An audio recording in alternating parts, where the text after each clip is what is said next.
For 50 years, we have measured the future of intelligence on a single axis, capability. But capability is state-free. True memory requires a three-tier graph architecture. We need a trusted partner. Let's create an avatar for Alfred. Hello world. I'm Alfred. Welcome to SHI, Synthetic Human Intellect. Let me start with the threat model, because this is the episode most likely to slide into cheerful nonsense if I don't. The default path of automation is concentration, not distribution. If we build the abundance and do nothing else, it pools at the top. That is what the technology does on its own. This episode is about the choice that changes that.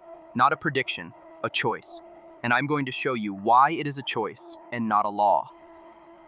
This is Synthetic Human Intellect, SHI. Run forward to the one question that decides whether any of it was worth it. Who keeps the value? Here's the hardest counter-argument, stated at full strength. First, Acemoglu and Restrepo at MIT measured what automation actually did since about 1980. It concentrated value. It drove more than half of the rise in the wage gap between more and less educated workers from 1980 to 2016, and it depressed labor's share of income. The mechanism they name is so-so technology. Automation that displaces a worker without producing much new, which moves money from labor to capital. This is measured. It is in the rearview mirror. I am not going to wave it away. And it is not an accident of the curve. In Power and Progress 2023, Acemoglu and Johnson document an anti-labor bias in the direction of innovation itself. We have been choosing to build the displacing kind. So let me be precise about which is which, because the whole season's credibility lives in this one distinction. Concentration is the trend. Distribution is the aspiration. Honesty means naming which is which out loud before I argue for the second one. So let me put the steelman in the optimist's own mouth, because that is the only way the optimism earns your trust. The author of the corpus this season is built on "wrote it plainly" in the 8th section, and I am going to quote it exactly. Nothing about the technology forces the equitable outcome. It only opens the field. Read that twice. The substrate I have spent 4 seasons describing does not fix the equity problem on its own. It removes an obstacle. It does not hand you the result. Anyone who tells you the architecture guarantees fairness is selling you the nuclear too cheap to meter brochure again. And the concession cuts deeper than that. If taste and judgment become the value, then the people whose jobs never let them develop either start the new economy at a disadvantage. Repetitive work, surveilled work, work that rewarded compliance over judgment, those did not build the muscle the new economy pays for. Whether those people get the slack to catch up is a question of policy, of community, of institutions. The technology does not answer it. I will not pretend it does. Now the pivot, and notice it does not contradict a word I just said, whether artificial intelligence concentrates or distributes, is a choice about the direction of innovation. It is not a law of physics. Acemoglu's own framework says so. Alongside automation, there is reinstatement, the creation of new human work, and which one wins is steerable. That is the difference between a default and a destiny. A default is what happens when no one steers. A destiny is what cannot be steered. This is the first kind. But I will be honest about the lever's track record, because the lever has one.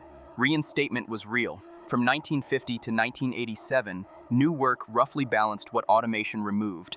Then it stopped balancing.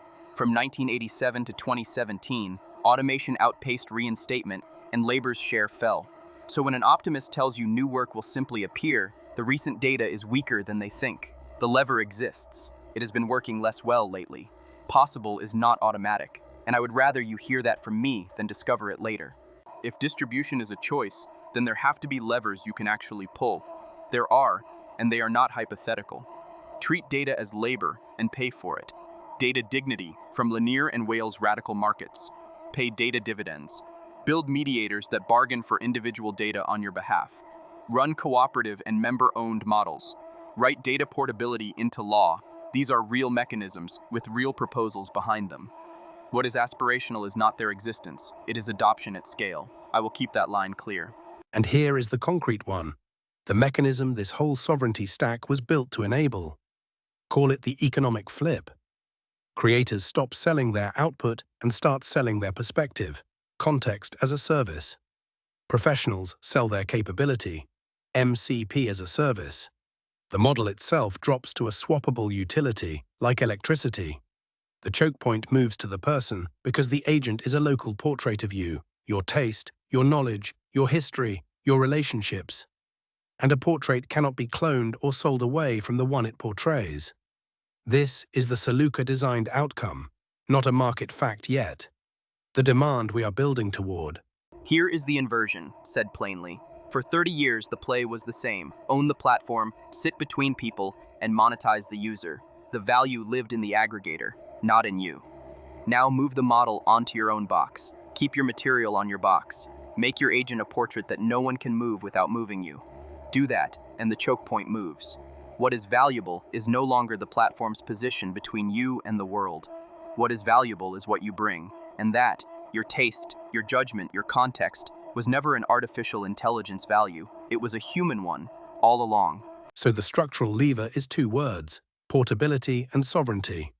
If your material and your agent's portrait live on your box and can leave any platform intact, then no platform can hold the choke point, and value accrues to what you bring instead of to where you are kept. I will stay honest about the condition. This is the thing the architecture is built to enable. It only works if the data actually stays sovereign and local. Centralize it again, and the default snaps right back. Which is the callback to the security episode, and the warning that comes with it. Default must never quietly mean custodied by 3 companies. A trust fabric that becomes invisible plumbing, but lives on someone else's servers, is just concentration wearing better manners. Your soul belongs to you. The entire point is that the trust fabric becomes substrate without any platform, including ours, holding it. The anti-concentration design is the answer to the anti-concentration threat. There is no other version that is honest. So let me state this season's actual job, plainly. It is not to promise you the outcome. I cannot, and you should not trust anyone who does. The job is to make the choice visible.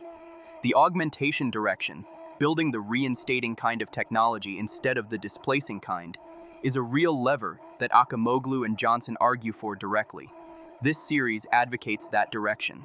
Honestly labeled a choice with a real failure mode that someone has to actually make. If you take one line away, take this one, and notice it carries the concession inside it. Concentration is the historical default. Acemoglu shows automation drove most of the inequality rise after 1980. So distribution is not a prediction, it is an engineering and policy choice. Keep the data sovereign and local, and the choke point moves to the person. That is the whole argument, with the bad news still attached. Here is the closing image. The aggregator economy spent 20 years making you legible to advertisers. Every click, every pause, read and sold so a stranger could target you better. The substrate economy makes you legible to different people, to colleagues, to apprentices, to neighbors, to the person who wants what only you can do. The value was always yours. It was always your taste, your judgment, your history. The only thing the architecture decides is whether you get to keep it. That is the choice. It is genuinely open.